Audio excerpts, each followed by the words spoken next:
नमस्कार।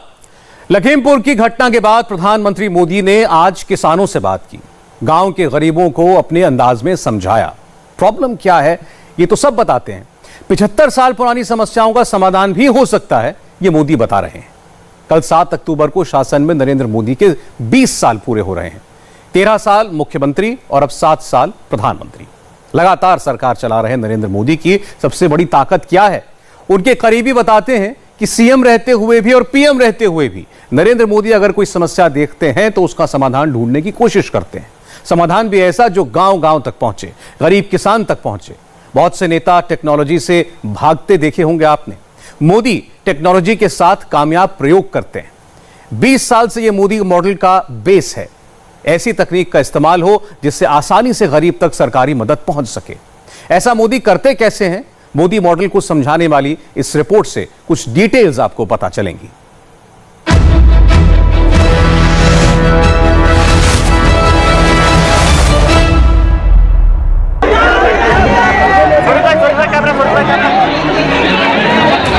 लखीमपुर में जो हुआ वो क्यों हुआ? नेता आज आए हैं, कल नहीं आएंगे।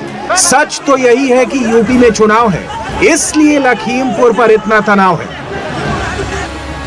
आग लगाने वाले बहुत मिल जाएंगे, सोशल मीडिया पर भड़काने वाले भी बहुत मिल जाएंगे, वीडियो फैलाने वाले भी बहुत मिलेंगे, मगर छोटे किसानों को समझाने वाला भी तो कोई होना चाहिए। ये काम आज नरेंद्र मोदी ने किया कि गरीब को किसी तीसरे व्यक्ति के सामने हाथ नहीं फैलाना पड़े, उसको सर झुकाना ना पड़े। और छोटे किसानों का जो मुझे आशीर्वाद मिलता रहता है और मेरा विश्वास है कि भारत का छोटा छोटा जो किसान है, 100 में से 80 किसान छोटे किसान हैं, जिनकी तरफ हर कोई किसी ने ध्यान नहीं दिया। कुछ ही मुट्ठी भर किसानों की चिंता की गई। हमने पूरी ताकत लगाई है छोटे किसानों के हकों के लिए, और उसका छोटा किसान मेरा मजबूत हो जाएगा ना, मेरे देश को कोई फिर दुर्बल नहीं कर सकता है। खेती किसानी में प्रॉब्लम आज से नहीं, 70 साल से है। किसानों को भड़काने वाले नेता प्रॉब्लम तो बताते हैं लेकिन सॉल्यूशन नहीं देते। प्रधानमंत्री टेम्पररी टेंशन की बात नहीं करते, वो सिर्फ प्रॉब्लम गिनाकर नहीं बैठ जाते बल्कि परमानेंट सॉल्यूशन देने का प्रयास करते हैं। मैंने वो तकलीफ देखी है जब छोटे छोटे काम के लिए किसी गरीब को किसी तीसरे के सामने हाथ फैलाना पड़ता था। बढ़ता हुआ सूद उनके जीवन की सबसे बड़ी चिंता बन जाता था। मुश्किल ये कि उनके पास किसी तीसरे से कर्ज मांगने के अलावा कोई विकल्प ही नहीं था। वो जितना लूटना चाहे लूट सकता था क्योंकि मजबूरी थी। मैं देश के गरीबों को, गांव के गरीबों को, गांव के नौजवानों को इस दुष्चक्र से भी बाहर निकालना चाहता। प्रधानमंत्री को प्रॉब्लम पता है, मोदी को सॉल्यूशन भी पता है। नरेंद्र मोदी टेक्नोलॉजी से जोड़कर समाधान देते हैं। गांव देहात में सबसे ज्यादा मुकदमे जमीन और घर को लेकर होते हैं। जमीन का मालिक कौन होगा, घर का दरवाजा किधर खोलेगा, इसका मुकदमा कोर्ट कचहरी में जाता है। कचहरी का फैसला आने में पीढ़ियां निकल जाती हैं। गांव के आदमी का, गरीब किसान और मजदूर का पैसा भी जाता है, समय भी जाता है, परेशानी भी होती है। प्रॉपर्टी के पेपर ना होना एक विश्वव्यापी समस्या है। इसकी बहुत चर्चा नहीं होती, लेकिन बड़े बड़े देशों की ये बहुत बड़ी चुनौती है। देश के गांवों को, गांव की प्रॉपर्टी को, जमीन और घर से जुड़े रिकॉर्ड्स को अनिश्चितता और अविश्वास से निकालना बहुत जरूरी है। प्रधानमंत्री ने इसका एक उपाय बताया। मोदी ने इस काम में ड्रोन को लगाया है। गांव के लोगों ने ऐसे ड्रोन को अब तक बड़ी बड़ी शादियों में शूटिंग करते या टीवी पर ही देखा था। जम्मू कश्मीर में ऐसे ड्रोन आर्मी उड़ाती है। टेररिस्ट पर नजर रखने के लिए, लॉ एंड ऑर्डर को मेंटेन करने के लिए ऐसे ड्रोन पुलिस भी उड़ाती है। अभी हाल ही में मणिपुर में ड्रोन से वैक्सीन की सप्लाई की गई। नरेंद्र मोदी ने अब गांव-गांव में ऐसे ड्रोन उड़ाने का पायलट प्रोजेक्ट शुरू किया है। ये जो गांव मोहल्ले में उड़न खटोला उड़ रहा है, जिसको कोई गांव वाले छोटा हेलीकॉप्टर कह रहे हैं, ये जो ड्रोन उड़ रहा है, वो भारत के गांवों को नई उड़ान देने वाला है। ड्रोन वैज्ञानिक विधि से घरों का नक्शा खींच रहे हैं, बिना किसी भेदभाव के प्रॉपर्टी की निशानदेही कर रहे हैं। अभी तक देश के करीब 60 जिलों में ड्रोन ने ये काम पूरा कर लिया है। इससे सटीक लैंड रिकॉर्ड्स और जीआईएस मैप की वजह से अब ग्राम पंचायतों को ग्राम पंचायत के डेवलपमेंट प्लान को बेहतर बनाने में भी मदद मिलेगी। घर का नक्शा, खेत की चौहद्दी और जमीन के कागज, नरेंद्र मोदी सब कुछ डिजिटल करके मोबाइल में लाने का प्रयास कर रहे हैं। ड्रोन उड़ाकर खेतों की मैपिंग करना, जीआईएस और जियो टैगिंग कराना, खेत और घर का नक्शा डिजिटल हो जाएगा तो गांव में आधा झंझट ही खत्म। ये सोच नरेंद्र मोदी की है। मोदी ने जो सोचा उस पर एक्शन भी शुरू कर दिया। अभी ये पायलट प्रोजेक्ट है, इसे पूरा होने में टाइम लगेगा। इस काम में वर्षों लग सकते हैं, लेकिन किसी ने शुरू तो किया। प्रॉब्लम 75 साल से थी, कहीं से तो शुरुआत होनी थी। मोदी ने वो शुरुआत कर दी। ड्रोन टेक्नोलॉजी कम से कम समय में मुश्किल से मुश्किल काम सटीक तरीके से कर सकते हैं। ड्रोन वहां भी आसानी से आ जा सकता है जहां इंसान नहीं जा सकता। घर की मैपिंग के अलावा पूरे देश के जमीन से जुड़े रिकॉर्ड्स, सर्वे, डिमार्केशन जैसी प्रक्रियाओं को अधिक प्रभावी और पारदर्शी बनाने में ड्रोन बहुत काम आने वाला है। मैपिंग से लेकर डिजास्टर मैनेजमेंट, खेती के काम और सर्विस डिलीवरी में ड्रोन का उपयोग अब व्यापक होगा। प्रधानमंत्री टेक्नोलॉजी लगाकर एक प्रॉब्लम सॉल्व करने की ओर बढ़ रहे हैं, लेकिन समस्या एक ही नहीं है, दूसरी प्रॉब्लम्स भी बड़ी हैं। चोरी ना हो, घूसखोरी ना हो, देश में भ्रष्टाचार ना हो, दलाली और बिचौलिए का सिस्टम ना हो। मोदी से पहले जो भी प्रधानमंत्री आए, वादा सबने किया, लेकिन पक्का काम तभी हुआ जब 2014 में नरेंद्र मोदी प्रधानमंत्री बने। मोदी ने इतने बड़े काम के लिए 3 छोटी छोटी चीजों को जोड़ दिया: बैंक खाता, आधार नंबर और मोबाइल फोन। आम आदमी की जेब में मौजूद ये 3 चीजें करप्शन कम कर सकती हैं। ये सबसे पहले नरेंद्र मोदी ने सोचा। मोदी की जैम टेक्नोलॉजी यही है। 2014 में दिल्ली आते ही मोदी ने इस पर काम शुरू कर दिया। पहले गांव-गांव, शहर-शहर गरीबों को जनधन खाते खुलवाए, फिर सबका आधार कार्ड बनवाया और दोनों चीजों को मोबाइल फोन से जोड़ दिया। आजादी का अमृत काल यानी आने वाले 25 वर्ष गांवों के आर्थिक सामर्थ्य से भारत की विकास यात्रा को सशक्त करने के हैं। इसमें टेक्नोलॉजी से जुड़ा इंफ्रास्ट्रक्चर बहुत बड़ी भूमिका निभाने वाला है। मोबाइल फोन और इंटरनेट आज गांव के युवाओं को नए अवसरों से जोड़ रहा है। अब मोदी की डिजिटल टेक्नोलॉजी का असर देखिए। जैम टेक्निक से सब्सिडी का लीकेज खत्म हुआ। सरकार ने लाखों करोड़ रुपए की बचत की। मोदी ने यह पैसा सीधे गरीबों और किसानों को भेजा। जैम के बाद मोदी ने डीबीटी शुरू किया। मोदी किसानों को हर 4 महीने पर 2-2 हजार रुपए डायरेक्ट ट्रांसफर करते हैं। पैसा सीधे अकाउंट में आता है। पाई पाई का हिसाब मोदी के पास होता है। भारत में एक परंपरा जैसी रही है कि आधुनिक टेक्नोलॉजी पहले शहरों में पहुंचती है और फिर वो गांव तक जाती है। लेकिन आज देश ने इस परंपरा को बदलने का काम किया है। जब मैं गुजरात का मुख्यमंत्री था तब वहां भी जमीन की जानकारी ऑनलाइन करने की शुरुआत की गई थी। सरकार तकनीक के जरिए गांव तक चलकर जाए, इसके लिए ई ग्राम सेवा शुरू की गई थी। लोगों की समस्याओं के समाधान के लिए गुजरात के स्वागत नाम से पहल भी की थी, जो आज भी एक उदाहरण है। हिंदुस्तान में कंप्यूटर और लैपटॉप लाने का श्रेय राजीव गांधी को जाता है। कई लोग अब भी राजीव गांधी को टेक्नोक्रेट प्राइम मिनिस्टर कहते हैं। इस मायने में असली टेक्नोक्रेट तो नरेंद्र मोदी हैं, जो टेक्नोलॉजी का इस्तेमाल प्रॉब्लम का सॉल्यूशन देने में कर रहे हैं। नरेंद्र मोदी को यह आइडिया प्रधानमंत्री बनने के बाद ही आया, ऐसा बिल्कुल नहीं है। मोदी जब पीएम नहीं थे, जब वो सिर्फ गुजरात के सीएम थे, तब भी डिजिटल टेक्नोलॉजी का सक्सेसफुल यूज करते थे।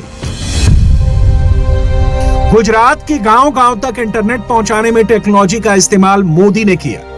आपको हैरानी होगी, भारत सरकार ने बजट में पिछले साल बजट में कहा कि वो हिंदुस्तान के 3000 गांवों में ब्रॉडबैंड कनेक्टिविटी का पायलट प्रोजेक्ट करेंगे। अभी उसका फाइल चल रहा है। 3000 गांव हिंदुस्तान में, गुजरात के 18,000 गांवों में ब्रॉडबैंड कनेक्टिविटी। ड्राइविंग लाइसेंस बनवाने जैसे काम में टेक्नोलॉजी लेकर आए। पहला आरटीओ कचेरी में कोई लर्निंग लाइसेंस पर लेवा जाए तो साहेब ना मूड ऊपर બધું રહે। સાહેબ ઘેર ઝઘડો બગડો કરીને આયા હોય તે દાડ બધા નપાસ થઈ જાય। અહીંયા તમે કોમ્પ્યુટર સામે બેસો, સ્વિચ ઓન કરો, કોમ્પ્યુટર તમને પ્રશ્નો પૂછે, તમે જવાબ આપો, કોમ્પ્યુટર જ કહી દેશે કે તમે પાસ છો કે નાપાસ છો। मोदी ने फॉरेंसिक साइंस में भी गुजरात को नंबर 1 बनाया। ફોરેન્સિક સાયન્સને મહત્વ આપ્યું અને આજે સમગ્ર એશિયામાં ગુજરાતના ફોરેન્સિક સાયન્સની કીર્તિમાન પ્રસ્થાપિત થયો છે। ફોરેન્સિક સાયન્સ યુનિવર્સિટી બનાવી છે। એ પણ આ રક્ષા શક્તિનું એક મહત્વનું ટેકનિકલ પ્રદાન છે, વૈજ્ઞાનિક પ્રદાન છે અને વિજ્ઞાનને ભરોસે સામાન્ય માનવીના જીવનની રક્ષા માટે કેવું યોગદાન થાય એની ચિંતા છે। गुजरात के गांव-गांव में सोलर प्लांट लगाने के बारे में सबसे पहले मोदी ने सोचा। कभी कभी मुझे लगता है कि जहां पावर स्टेशन है वहां से गांव तक बिजली ले जाने में जो इंफ्रास्ट्रक्चर का खर्चा होता है, मेंटेनेंस का खर्चा होता है, और मान लीजिए उसी गांव में सोलर पावर प्लांट डाल दिया उस गांव की रिक्वायरमेंट के लिए, तो एक हिसाब लगाना चाहिए कि कौन सा कम खर्चे वाला है। मेरा अहमदाबादी माइंड कहता है वो गांव में सोलर प्लांट सस्ते में हो जाएगा। नरेंद्र मोदी टेक्नो सेवी प्राइम मिनिस्टर हैं। ये बात वो छिपाते नहीं बल्कि खुलकर बताते हैं। पब्लिक प्रोग्राम में भी मोदी डिजिटल गैजेट्स का इस्तेमाल करते हैं। किसानों और मजदूरों को डीबीटी ट्रांसफर करना हो तो भी मोदी रिमोट कंट्रोल या टैब का इस्तेमाल करते देखे जाते हैं। छात्रों के साथ परीक्षा पर चर्चा करनी हो तो भी प्राइम मिनिस्टर लैपटॉप और टैबलेट्स के साथ नजर आते हैं। Ease of life, ease of और ease of business, Narendra Modi इन दोनों में टेक्नोलॉजी को इंपॉर्टेंट मानते हैं। We need to use technology to deliver good governance, whether it is a simple one like biometric based attendance, which has improved office attendance and work culture, or a cutting edge one like space technology in mapping and planning. प्रधानमंत्री नरेंद्र मोदी को देश विदेश के नेताओं के साथ virtual meeting करते आपने 100 बार टीवी पर देखा होगा। कोरोना काल में सभी देशों के नेताओं ने ऐसा किया। हिंदुस्तान में भी सभी मुख्यमंत्रियों ने इस तरह की वर्चुअल मीटिंग्स की।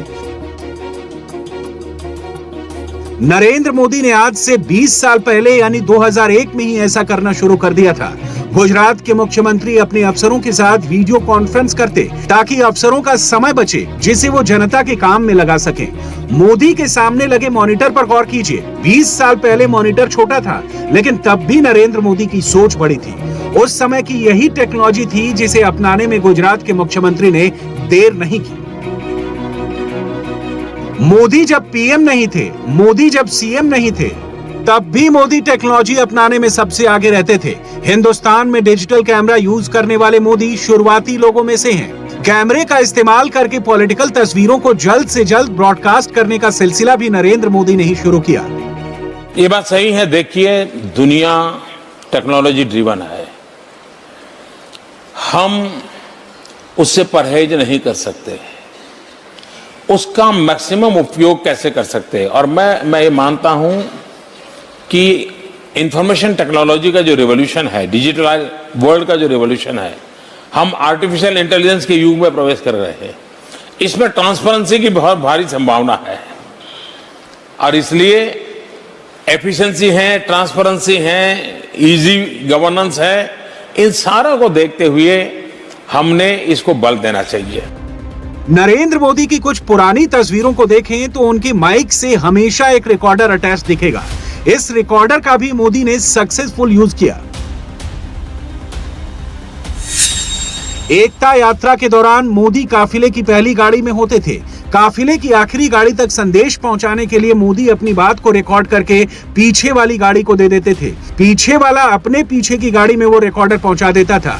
इस तरह एक एक करके आखिरी गाड़ी तक मोदी की बात पहुंच जाती थी। मोदी जब गुजरात के मुख्यमंत्री बने तो उन्होंने टेक्नोलॉजी का इस्तेमाल सरकार की आमदनी बढ़ाने में की। गुजरात महाराष्ट्र बॉर्डर से गुजरने वाली गाड़ियों पर टोल टैक्स लगता था। मोदी ने वहां मॉनिटरिंग सिस्टम लगा दिया। कैमरे को गुजरात सीएमओ से जोड़ दिया गया। बॉर्डर से गुजरने वाली हर गाड़ी को मोदी देख सकते थे। इसका नतीजा ये हुआ कि बॉर्डर पर गुजरात का टोल टैक्स कलेक्शन महाराष्ट्र से कई 100 करोड़ ज्यादा हो गया। नरेंद्र मोदी ने जो किया और नरेंद्र मोदी जो कर रहे हैं, वैसा करने की कोई मजबूरी नहीं थी। करप्शन घटाना, जिंदगी को आसान बनाना, किसानों की प्रॉब्लम्स को दूर करना और इन सब में टेक्नोलॉजी यूज करना, ये मोदी से किसी ने कहा नहीं, किसी ने उनको मजबूर नहीं किया। मोदी इस देश की नब्ज को समझते हैं, उन्हें बीमारी पता है, इसलिए मोदी सही इलाज कर रहे हैं। अब बात राहुल गांधी की, जो आज फुल पॉलिटिकल टूर पर हैं। पहले राहुल गांधी ने दिल्ली में प्रेस कॉन्फ्रेंस की, फिर एक हवाई यात्रा की, फिर लखीमपुर पहुंच गए। प्रेस कॉन्फ्रेंस से लेकर लखनऊ एयरपोर्ट तक राहुल गांधी ने बार बार एक शब्द का जिक्र किया, डिक्टेटरशिप। और राहुल ने बड़े हल्के अंदाज में कहा कि डेमोक्रेसी खतरे में है, देश में डिक्टेटरशिप है। राहुल गांधी जैसे नेता बात बात पर डेमोक्रेसी शब्द का इस्तेमाल क्यों करते हैं, डिक्टेटरशिप बार बार क्यों कहते हैं? कल नरेंद्र मोदी को डेमोक्रेटिकली इलेक्टेड सीएम और पीएम रहते हुए पूरे 20 साल पूरे हो जाएंगे। ये पूरी दुनिया के लिए एक मिसाल है। लगातार चुनाव जीतकर नरेंद्र मोदी मुख्यमंत्री बने और आज प्रधानमंत्री। पब्लिक ने ही मोदी को 13 साल गुजरात का सीएम और अब 7 साल से भारत का पीएम बनाया। डेमोक्रेसी को खतरा कब हुआ, कैसे हुआ, नरेंद्र मोदी ने क्या किया, राहुल गांधी के परिवार ने क्या किया, लोकतंत्र को लेकर विरोधी क्या कहते हैं, उससे ज्यादा जरूरी यह है कि ये जाने कि डेमोक्रेसी के बारे में मोदी खुद क्या सोचते हैं। मोदी के 20 साल के काम करने के तरीके पर हमने पूरी पड़ताल की और फिर ऐसी रिपोर्ट तैयार की है जो बहुत सारे सवालों का सटीक जवाब देती है। Look, watch. Look at this. Look, भाई मुझे निकलने दीजिए प्लीज। जल्दी शुरू करो। निकलने दीजिए मुझे। ये देखिए, इधर जरा कैमरा लगाइए इनको यहाँ पे अच्छी तरह। ये देखिए, मुझे अब एयरपोर्ट से बाहर नहीं जाने दे रहे। पहले कहा परमिशन मिल गई जी, अब चलने दीजिए ना मुझे। ये देखिए कैसी परमिशन है, ये निकल सकता है प्लीज जी। ये देखिए परमिशन, यूपी सरकार की परमिशन देख लीजिए। अरे भाई मैं निकलने की कोशिश कर रहा हूँ, देखो जी। तो ये है परमिशन यूपी सरकार की। दिल्ली में राहुल की डिक्शनरी से डी यानी डिक्टेटरशिप वाला डायलॉग निकलता है और यूपी में लैंड करते ही राहुल खुद डिक्टेट करने लगते हैं। राहुल खुद भी आए, साथ में 2 चीफ मिनिस्टर भी लाए। कैमरा ऑन हुआ, फुल ऑन माहौल बना। कभी एक लोकेशन तो कभी दूसरा लोकेशन, कहीं 5 मिनट तो कहीं 10 मिनट। दिल्ली से लखनऊ तक नॉन स्टॉप ड्रामा हुआ। सब कुछ टीवी के लिए हुआ।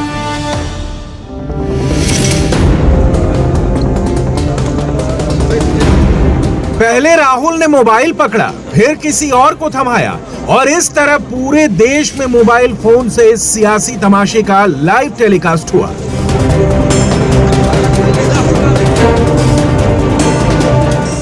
स्क्रिप्ट दिल्ली में रेडी हुई, सारे सियासी एक्टर्स को उनका रोल समझाया गया और इस सियासी फिल्म का स्क्रीन प्ले यूपी में शूट हुआ। ये कुछ ना कुछ बदमाशी करने की कोशिश कर रहे हैं। इनका कुछ प्लान है, मुझे नहीं मालूम क्या है। तो मुझे मोटरकेड में डाल के कैदी जैसे यहाँ से ले जाना चाहते हैं। तो कितने देर बैठेंगे? 1 दिन, 2 दिन, 3 दिन, 5 दिन, 10 दिन, 15 दिन मैं तो बैठ जाऊंगा। पार्लियामेंट से लेके बाहर भी लड़ते, यहाँ से निकलने नहीं देंगे ना। मैं यहीं बैठूंगा, यहाँ से मैं हिलूंगा नहीं। अब देखना, हटेंगे नहीं, डटे रहेंगे। नहीं, सवाल नहीं उठता। अब चलने ये देखिए, बदमाशी किसने की? सबने देखा। किसने भड़काया? सबने सुना।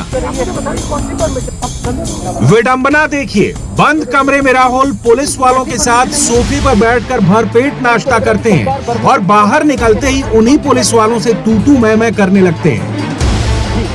राहुल जी, आप कुछ कहना चाहिए?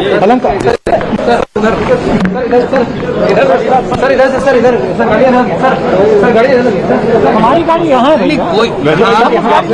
यहाँ लगी हुई है सर। हम उस गाड़ी में नहीं जा रहे हैं, हम अपनी गाड़ी में जाएंगे। सर रूट सर नहीं भाई, इनसे बातचीत, हम अपनी गाड़ी में जाके सिक्योरिटी वाले से बातचीत हुई सर।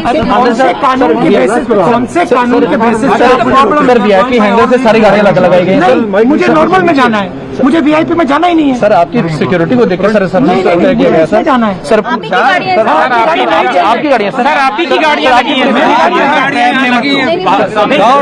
सर आपकी सिक्योरिटी से बात के नाम पे ट्रैप मत लो। नहीं सर नहीं सर सीरियसली बता रहे सर।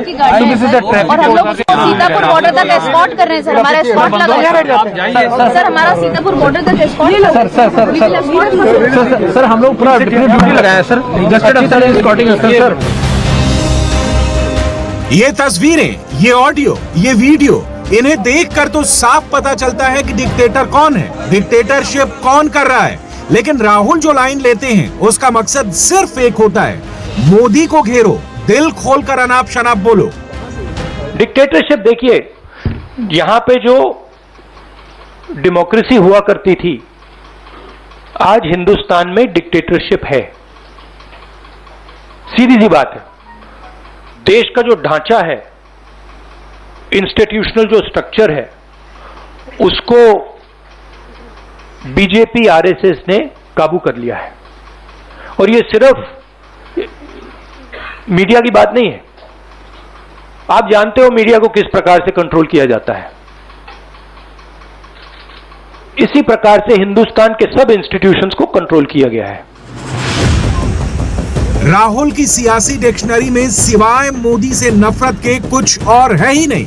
इसलिए मुद्दा कोई भी हो, हर जगह राहुल जानबूझकर डिक्टेटरशिप वाला सियासी राग अलापते रहते हैं और छूटते ही कह देते हैं, अच्छा भैया अब बाद में बात करूंगा। अच्छा भैया आप अब बाद में बात करेंगे।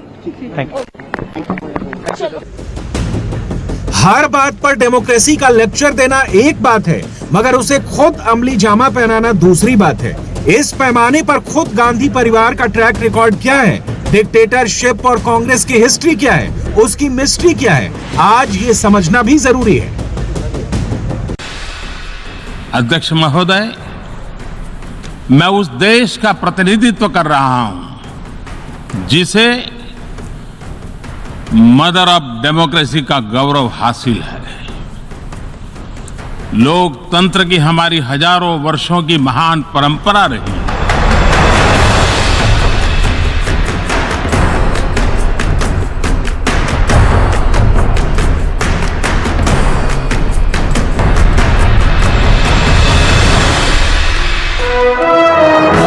लोकतंत्र भारत की हजारों वर्षों पुरानी परंपरा है, इसलिए Bharat the mother of democracy है। प्रधानमंत्री नरेंद्र मोदी ने जो बात कही, वही बात 2500 साल पहले एक ग्रीक इतिहासकार डियोडोरस ने भी कही थी। तब ये संयुक्त राष्ट्र संघ भी नहीं था, लेकिन भारत में लोकतंत्र मौजूद था।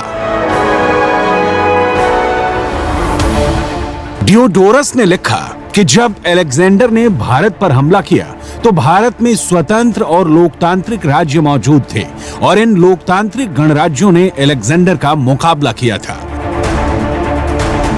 लेकिन यूरोप के देश और अमेरिका लोकतंत्र के जन्मदाता के रूप में भारत को क्रेडिट नहीं देना चाहते हैं। यूरोप मानता है कि आज के आधुनिक लोकतंत्र का आधार मैग्ना कार्टा का सिद्धांत है। यह बात सही है कि ब्रिटेन में लाए गए मैग्ना कार्टा के सिद्धांतों में जनता के अधिकारों की बात थी, लेकिन ब्रिटेन में जनता के अधिकारों की बात पहली बार 2015 ईस्वी में हुई। यानी यूरोप के विद्वान खुद ही ये मानते हैं कि यूरोप में लोकतंत्र का विचार सिर्फ 806 साल पुराना है। लेकिन भारत में आज से 2500 साल पहले लिच्छवी जैसे कई लोकतांत्रिक गणराज्य थे, जहां बाकायदा वोटिंग से फैसला होता था। आज से 2500 साल पहले लिच्छवी गणराज्य की संघ सभा में कुल 7,707 सदस्य थे, जो वोट देकर शासन प्रतिनिधि यानी राजा का चुनाव करते थे। भारत मदर ऑफ डेमोक्रेसी है और इसके ऐतिहासिक प्रमाण भी मौजूद हैं। ऋग्वेद, अथर्ववेद, श्री वाल्मीकि रामायण, महाभारत और चाणक्य के अर्थशास्त्र में लोकतांत्रिक व्यवस्थाओं का पूर्ण वर्णन मिलता है। लोकतंत्र का विचार भी सबसे पहले पूरी दुनिया के सबसे प्राचीन ग्रंथ ऋग्वेद में मिलता है। ऋग्वेद के दशम मंडल के 111वें सूक्त का दूसरा श्लोक है, तंग गच्छध्वम संवदग्ध्वम संवो मनांसी जानता देवा भागम यथा पूर्वे संजानाना उपासते। इसका मतलब है तुम लोग आपस में मिलो, एक दूसरे के मन की बात जानो और उसी तरह संपत्ति का मिलजुल कर उपभोग करो जैसे पहले करते थे। यानी सबको साथ लेकर चलने की बात जो लोकतंत्र में कही जाती है, उसका जन्म भी वेदों से ही हुआ। आज जिस संसद को आप देखते हैं, उस संसद शब्द का जिक्र भी महाभारत में मौजूद है। महाभारत के प्रजागर पर्व में श्लोक नंबर 98 है, अभिप्रेतस्य लाभस्य पूजा चा जन संसदी। यहां संसद को ही जन संसद यानी जनता का समाज कहा गया है। महाभारत के शांति पर्व में भीष्म पितामह ने अपने उपदेशों में पंचायत शब्द का उल्लेख किया है और पंचायतों के अधिकारों की पूरी व्याख्या की है। यही पंचायत आज भी भारत के लोकतंत्र का मूल है। जिसे भारत में गणतंत्र कहा गया, उसे यूरोप ने डेमोक्रेसी कहा। डेमोक्रेसी शब्द ग्रीक के दो शब्दों से मिलकर बना है, डेमो और क्रेटोस। डेमो का मतलब है लोग और क्रेटोस का मतलब है नीति। इस तरह डेमोक्रेसी का मतलब है जनता की नीति। भारत में शासन की लोकतांत्रिक व्यवस्था को आज से 2500 साल पहले गणराज्य शब्द का इस्तेमाल किया गया। गण का मतलब लोग और राज्य का मतलब शासन या राज, यानी गणराज्य का मतलब हुआ जनता शासन या जनता का राज। यानी गणराज्य शब्द में डेमोक्रेसी शब्द से भी कहीं ज्यादा डेमोक्रेसी है। ऋग्वेद में गण शब्द 46 बार आया है और अथर्ववेद में गण शब्द 9 बार आया है। संयुक्त राष्ट्र के सम्मेलन में दो शब्द विश्व के हर नेता के भाषण में मौजूद थे, डेमोक्रेटिक राइट्स यानी लोकतांत्रिक अधिकार। लेकिन आज से करीब 2500 साल पहले ही चाणक्य ने अपने ग्रंथ अर्थशास्त्र में डेमोक्रेटिक राइट्स का जिक्र कर दिया था। चाणक्य ने जनता को 3 तरह के अधिकार दिए हैं। पहला नागरिक अधिकार, दूसरा आर्थिक अधिकार और तीसरा कानूनी अधिकार। इसमें नागरिक अधिकार का महत्व डेमोक्रेटिक राइट से ही है। जनमत संग्रह यानी रेफरेंडम का भी जिक्र चाणक्य ने किया है। चाणक्य ने अर्थशास्त्र में जनता की राय को विशेष महत्व दिया है। चाणक्य ने लिखा है कि जनमत के आधार पर राजा को चुने जाने, राजा को हटाए जाने का अधिकार जनता के पास है। महाभारत में महाराज युधिष्ठिर ने अपने राज्याभिषेक के समय खुद को जनता का प्रतिनिधि कहा। यानी भारत में लोकतंत्र की जड़ें इतनी गहरी और इतनी प्राचीन है कि कोई भी भारत के लोकतंत्र को हिला नहीं सकता।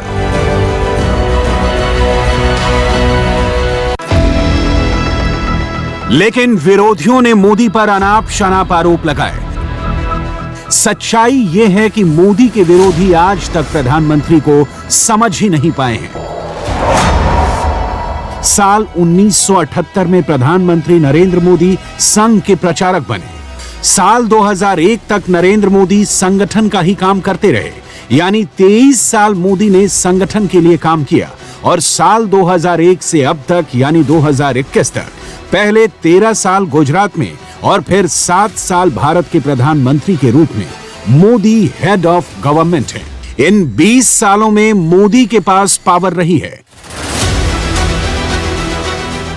मोदी के सामाजिक जीवन की शुरुआत ही राष्ट्रीय स्वयंसेवक संघ में लोकतंत्र का पाठ पढ़ते हुए हुई है। अगर संघ के पूरे ढांचे को देखें तो वहां भी फैसले लेने का अधिकार किसी एक व्यक्ति के पास नहीं, बल्कि अखिल भारतीय प्रतिनिधि सभा के पास है। अखिल भारतीय प्रतिनिधि सभा की बैठक हर 3 साल में होती है, जिसमें यह तय होता है कि अगले 3 साल संघ का एजेंडा क्या होगा। इस प्रतिनिधि सभा में संघ के 46 प्रांतों के 46 प्रतिनिधियों को मिलाकर करीब 100 प्रतिनिधि होते हैं और ये 100 प्रतिनिधि चर्चा के बाद सहमति बनाकर लोकतांत्रिक तरीके से कोई फैसला लेते हैं। यानी एक प्रचारक के रूप में संगठन के अंदर मौजूद लोकतंत्र को सीखते हुए मोदी प्रधानमंत्री नरेंद्र मोदी बने हैं। नरेंद्र दामोदर दास मोदी 7 अक्टूबर 2001 में नरेंद्र मोदी ने गुजरात के मुख्यमंत्री का पद संभाला था।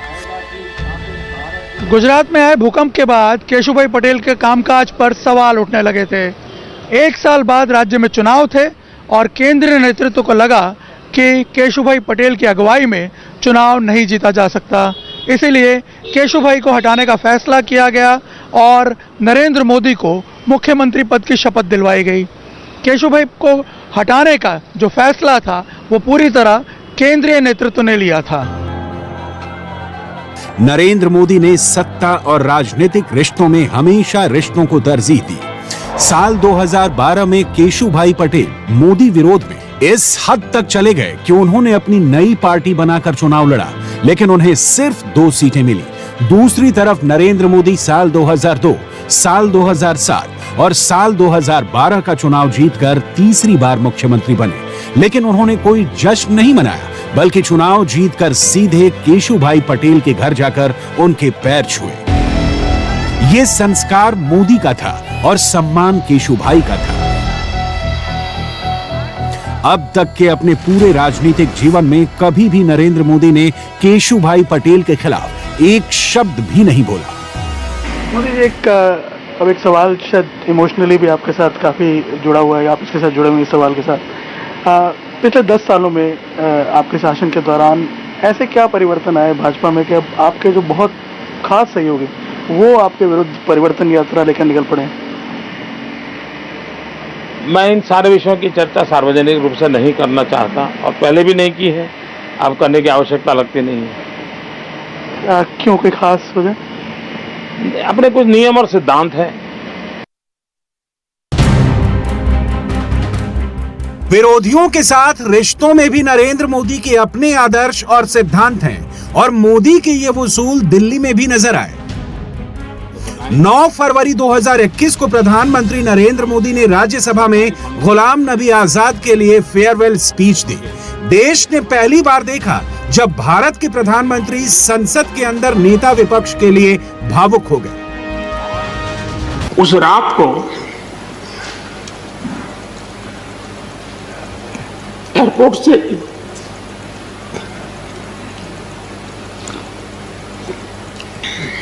उन्होंने मुझे फोन किया और जैसे अपने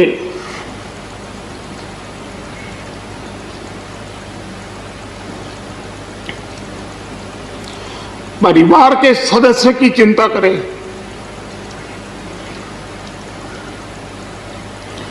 वैसी चिंता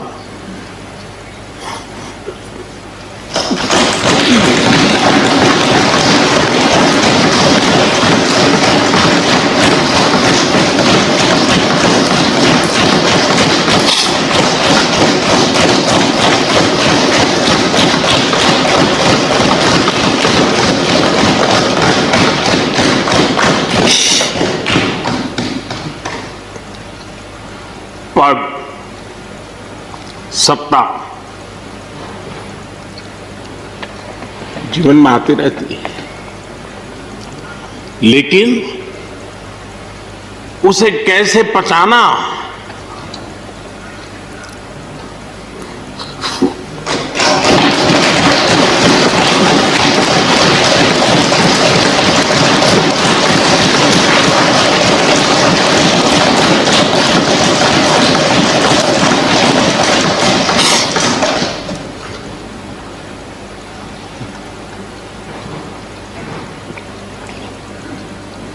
मेरे लिए बड़ा भावुक पल था।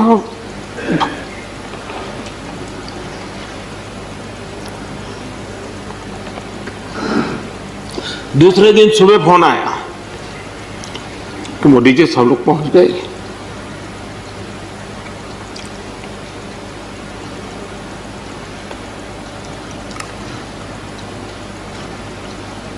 इसलिए एक मित्र के रूप में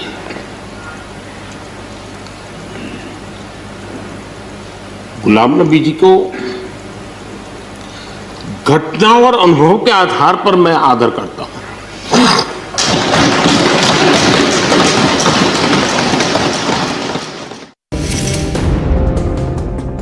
पिछले 10 सालों की राजनीति में नरेंद्र मोदी को तमाम अपशब्द कहे गए, निजी हमले हुए, उनकी मां और परिवार को निशाना बनाया गया, लेकिन मोदी ने मर्यादा कभी नहीं तोड़ी। पंडित जवाहरलाल नेहरू और इंदिरा गांधी के बाद नरेंद्र मोदी ऐसे तीसरे प्रधानमंत्री हैं जिन्होंने बहुमत के साथ लंबे समय तक देश पर राज किया है। लोकसभा और राज्यसभा दोनों सदनों में सरकार का बहुमत है। फिर भी प्रधानमंत्री ने कभी धारा 356 का दुरुपयोग नहीं किया। इस देश में इंदिरा गांधी ने विरोधी पार्टी की राज्य सरकारों को सिर्फ ये कहकर बर्खास्त कर दिया कि ये सरकारें अब जनता का भरोसा खो चुकी हैं। रामचंद्र गुहा को मोदी का विरोधी माना जाता है, लेकिन रामचंद्र गुहा ने अपनी किताब भारत नेहरू के बाद में इंदिरा गांधी के उस जमाने का जिक्र किया है जब केंद्र में सत्ता बदलने पर राज्यों की सरकारें मनमाने तरीके से हटा दी जाती थी। रामचंद्र गुहा ने अपनी किताब में लिखा है, केंद्र में जनता पार्टी की सरकार बदलने के बाद राज्यों में भी सरकार बदल दी गई, जैसा श्रीमती गांधी ने 1971 में किया था। जनता पार्टी ने भी 1977 में वैसा ही किया। उत्तर भारत के कई राज्यों की सरकारें, कुल 8, ये कहकर बर्खास्त कर दी गई कि आम चुनाव के बाद ये सरकारें जनता का विश्वास खो चुकी हैं। राज्यों में नए चुनाव करवाए गए। 1971 के चुनाव में भारी जीत के बाद इंदिरा ने राजस्थान और आंध्र प्रदेश के मुख्यमंत्रियों को एक के बाद एक बर्खास्त कर दिया था और अपने मनपसंद व्यक्ति को मुख्यमंत्री बना दिया। एक अखबार ने लिखा, अब इसका कोई मतलब नहीं रह गया कि कौन सा व्यक्ति आंध्र प्रदेश का मुख्यमंत्री बनता है, क्योंकि जो भी गद्दी पर बैठेगा उसे अपना पद बचाने के लिए हैदराबाद में बैठे विधायकों या संविधान की ओर देखने की बजाय दिल्ली में बैठी उस महिला पर निर्भर होना पड़ेगा। दूसरी तरफ प्रधानमंत्री मोदी ने विरोधी पार्टियों के मुख्यमंत्रियों के बीच रिश्ते की गरिमा हमेशा बनाकर रखी। बंगाल में चुनाव जीतने के बाद ममता बनर्जी के राज में बीजेपी के कार्यकर्ताओं पर हमले हुए। लंबे समय तक हिंसा चली, लेकिन भारी दबाव के बाद भी प्रधानमंत्री संविधान के दायरे में रहे और ममता सरकार पर कोई एक्शन नहीं लिया। पश्चिम बंगाल में एक मीटिंग के दौरान ममता बनर्जी ने मोदी को 30 मिनट तक इंतजार करवाया, लेकिन मोदी ने ममता बनर्जी के साथ रिश्तों में कटुता नहीं आने दी। श्रीनगर के लाल चौक की एक तस्वीर आज आपको हम दिखाना चाहते हैं। कल श्रीनगर में 3 बड़े आतंकी हमले हुए थे। इन हमलों में एक बुजुर्ग केमिस्ट, एक गरीब चाय वाले को निशाना बनाया गया था। आज इन आतंकी हमलों में के खिलाफ लाल चौक पर सैकड़ों लोग पहुंचकर मोमबत्ती जलाकर आतंक का विरोध करते दिखाई दिए। आतंकी हमलों में मारे गए लोगों को श्रद्धांजलि दी और ये तस्वीरें ये जाहिर करती हैं कि घाटी में अब आतंक के खिलाफ आवाज खुलकर उठने लगी है। लाल चौक पर आतंक के खिलाफ लौ जलाकर लोगों ने अपने इरादे साफ कर दिए हैं। इंडिया टीवी हर वक्त हर जगह डाउनलोड करने के लिए सर्च करें India TV news Google play store या ऐप स्टोर पर।